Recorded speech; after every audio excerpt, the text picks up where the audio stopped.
In today's breaking story, Donald Trump's Sunday just blew up as his top official just betrayed him publicly.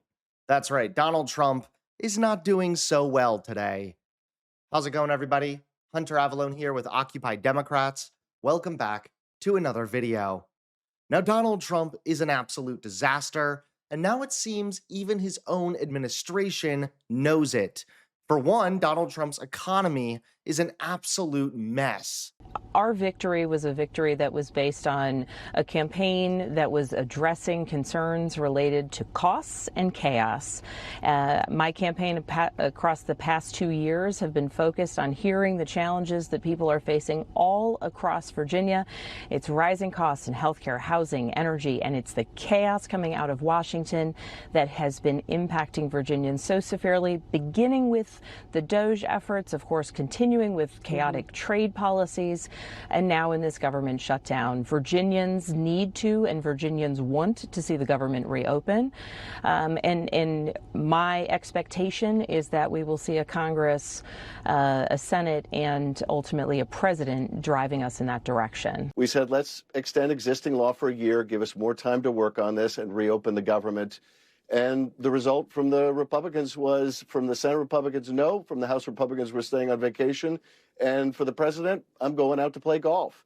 And that's where we are while people are hurting. And one thing that is just so shocking to me, George, in the midst of all this, they're appealing to the Supreme Court for the right to cut off food from people. Who does that? Who works so hard?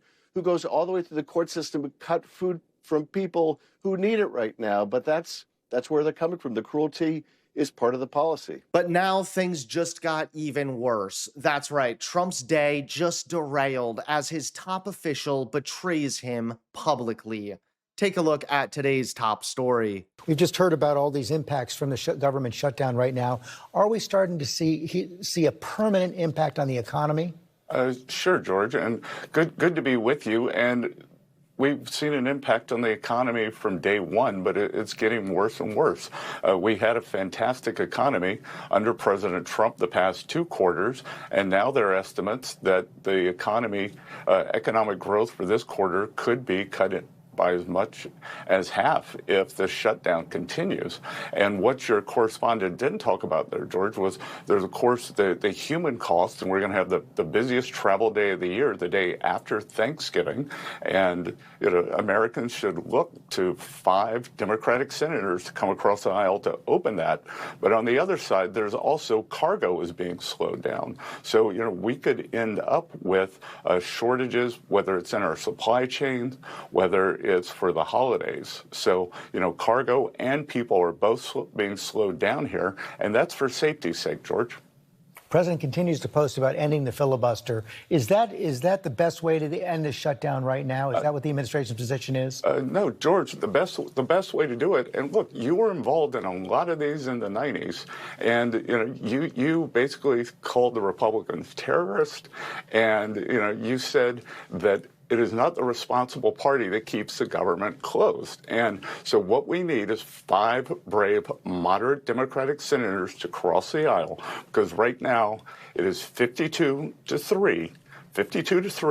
5 Democrats can cross the aisle and reopen the government. That's the best way to do it, George. I can disagree with you about the history there, but we don't need a history lesson right now. George, let's talk about